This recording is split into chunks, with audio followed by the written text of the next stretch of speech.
Life expectancy and general health outcomes track with surgical precision against the social hierarchy. Across all human populations, lower socioeconomic status correlates with higher rates of chronic illness and a shorter lifespan. This correlation presents a biological paradox. Social status is a perception, a behavioral construct, yet it results in highly specific physical pathologies, ranging from cardiovascular disease to chronic immune dysfunction. Dominance hierarchies are an evolutionarily ancient method for distributing resources like food and territory.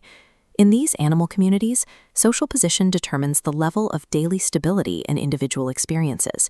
In human societies, structural inequalities create environments that mirror the chronic stress of subordinate animal ranks. For those in low-status positions, the social environment becomes a source of persistent threat. Social inequality moves from a community dynamic into a physical burden, accumulating as an allostatic load on the body's internal systems. The central mystery is how an abstract concept like status manages to physically alter organ function at the cellular level. DNA methylation is the primary mechanism through which the environment programs biological behavior.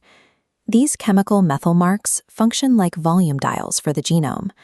By attaching to promoter regions, they physically block transcription, governing our neuroendocrine networks without changing the genetic code. This chemical embedding process is evolutionarily conserved, providing a standard molecular pathway for vertebrates to adapt to the pressures of their surroundings. An organism's position in a social hierarchy rewrites the baseline operating parameters of its genome. This table records the specific genes that undergo methylation changes in response to social stressors across different species. In both rodent and macaque models, the data identifies a specific set of genes targeted by stress experienced during infancy.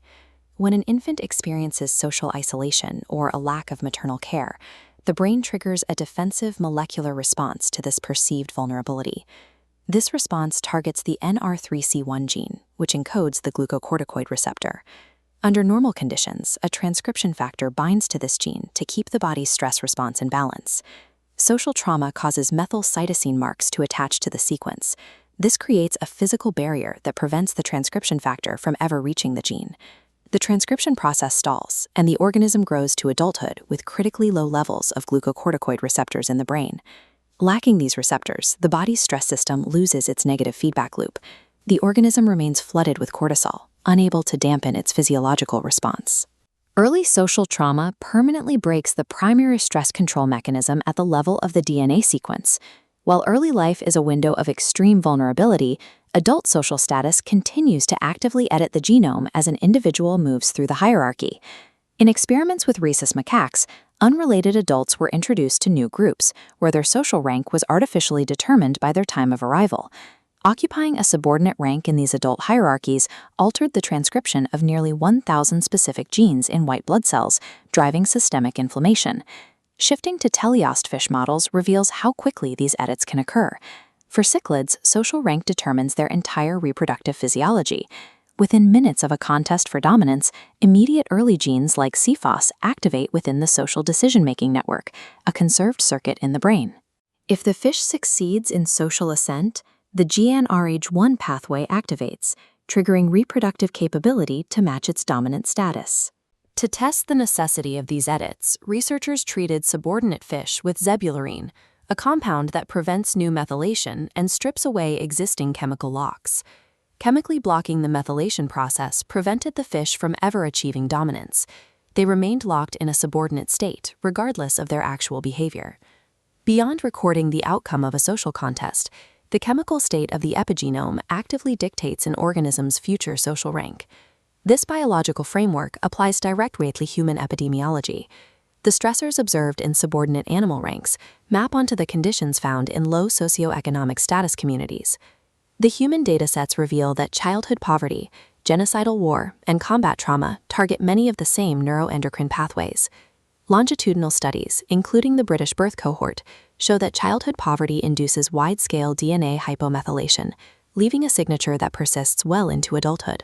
A specific target in humans is the serotonin transporter gene, SLC6A4. Low socioeconomic status is predictive of increased methylation at this site, causing serotonin transporter levels to drop sharply. This epigenetic edit correlates with hyperreactivity in the amygdala, the brain's threat detection center. Without enough transporters to manage signaling, the amygdala becomes structurally over-responsive to fearful stimuli. This structural shift serves as a prospective biomarker, predicting the future emergence of clinical depression during adolescence. Extreme traumas produce similar physical results. Survivors of genocidal war exhibit distinct methylation changes at the NR3C1 locus, identical to animal models of social isolation. In combat veterans with severe PTSD, researchers found targeted methylation at the SKA2 locus. This cripples the feedback mechanism, leaving them in permanent physiological alert. Poverty and extreme trauma function as powerful, cell-altering toxins, structurally rewiring the brain's baseline architecture and locking it into a permanent state of high alert. These chemical signatures raise the question of whether social trauma is a permanent biological sentence. The evidence points to a countermechanism, a process called social buffering. Positive interventions, such as consistent maternal stroking in primates, trigger biological pathways that actively detach methyl marks from the DNA. This demethylation rescues the expression of the NR3C1 gene, restoring the HPA axis and reversing the physiological damage caused by isolation. Human public health data mirrors this reversal. In low SES communities, structured protective parenting programs drive down inflammatory biomarkers to a healthy baseline. Social networks and consistent caregiving function as mechanistic epigenetic therapies, triggering targeted biological repairs. This conserved system of hierarchical dominance embeds the social environment into the genome, a survival strategy shared by fish and primates alike. The cumulative burden of status anxiety and competitive stress drives epigenetic aging, a measurable acceleration of cellular decay. Striving for resilience in a low-status environment carries a heavy biological cost. When youth in high-poverty contexts exercise strict self-control without an improvement in their material environment, the metabolic effort accelerates their epigenetic aging.